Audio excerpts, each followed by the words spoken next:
Hello friends, my name is Anurag. Welcome back to Lal classes. जो आज का टॉपिक होने वाला है वोकैबुलरी हम जो कंप्लीट कर रहे हैं उसमें हम आज हमारे जो 5 वर्ड होने वाले हैं उसमें पहला वर्ड आया हमारे सामने लिंचपिन। लिंचपिन में मतलब होता है कि इंपॉर्टेंट थिंग, बहुत ही अहम हिस्सा।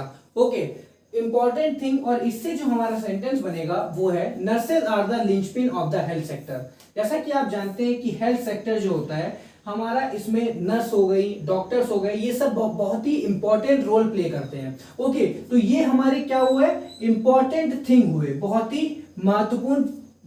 ही महत्वपूर्ण इंसान है ये लोग हेल्थ सेक्टर के लिए। ओके, नर्सेज जैसे कि। सेकंड देखते हैं डिग इनटू। डिग इनटू मतलब होता है try to find something out.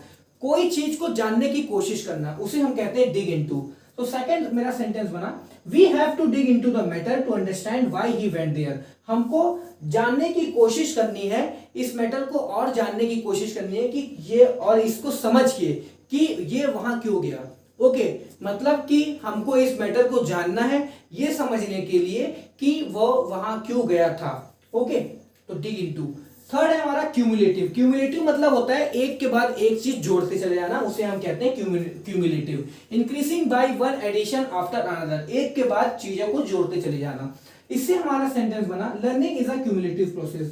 जो लर्निंग होती है, जो हम सीखते हैं, वो एक क्यूमुलेटिव प्रोसेस होती है। जैसे आज हम एक चीज सीखे, कल एक चीज सीखे, ऐसी सीखते सीखते हमारी नॉलेज भी बढ़ती चली जाती है। तो ये क्यूमुलेटिव प्रोसेस है, ये कुछ ना कुछ ऐड करते जा रही है आपके लर्निंग में, ठीक है, आपके नॉलेज में।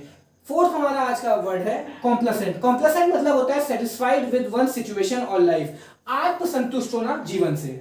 Okay, she was complacent about her achievement. जो भी उसने अचीवमेंट की, जो भी अपने जीवन में उसने पाया अभी तक, उसमें वो क्या रही, वो संतुष्ट रही। जो भी उसने पाया उससे वो आत्मसंतुष्ट रही। आज का जो लास्ट वर्ड होने वाला है वो है डिनोमेंट। डिनोमेंट, इसको ऐसे ही पढ़ेंगे, डिनोमेंट। डिनोमेंट का मतलब होता है the outcome of a situation when something is decided और मेड क्लियर। ठीक है, सिचुएशन का आउटकम, सिचुएशन का परिणाम जब वो बिल्कुल डिक्लेयर हो, बिल्कुल जो है क्लियर हो, उसे हम कहते हैं डिनोमेंट। जैसे कि आप जानते होंगे फेरी टेल। फेरी टेल मतलब कि जो बच्चों की कहानियां आती हैं, आपने देखा होगा यूट्यूब वगैरह में जो है कहानियां वगैरह, स्टोरी वगैरह आती हैं बच्चों के लिए, तो उसे हम कहते हैं फेरी टेल। तो जैसे कि पूरी फेरी टेल में बॉय और गर्ल एक कपल बन गए at the denouement at the end. ठीक है, मतलब कि अंत में बॉय और गर्ल क्या बन गए, कपल बन गए। ओके, जैसा कि आप देखते भी होंगे बहुत से राजा थे, रानी थी, बाद में आके लड़का लड़की थे, बाद में आके राजा रानी बन जाते हैं, शादी कर लेते हैं। ओके, तो वैसे यहां पर भी लिखा हुआ है कि फेरी टेल में जैसा कि होता है, लास्ट में आके जो बॉय था और गर्ल था, लास्ट में रिजल्ट क्या हुआ, दोनों क्या बन गए, कपल बन गए। तो आज हमने टोटल 5 वर्ड समझे। अब आइए जरा समझ लेते हैं इसमें पार्ट्स ऑफ स्पीच क्या है। लिंचपिन हमारा नाउन की पोजीशन पे है क्योंकि ये दा के बाद आया हुआ है। डिग इनटू हमारा फ्रेजल वर्ब है।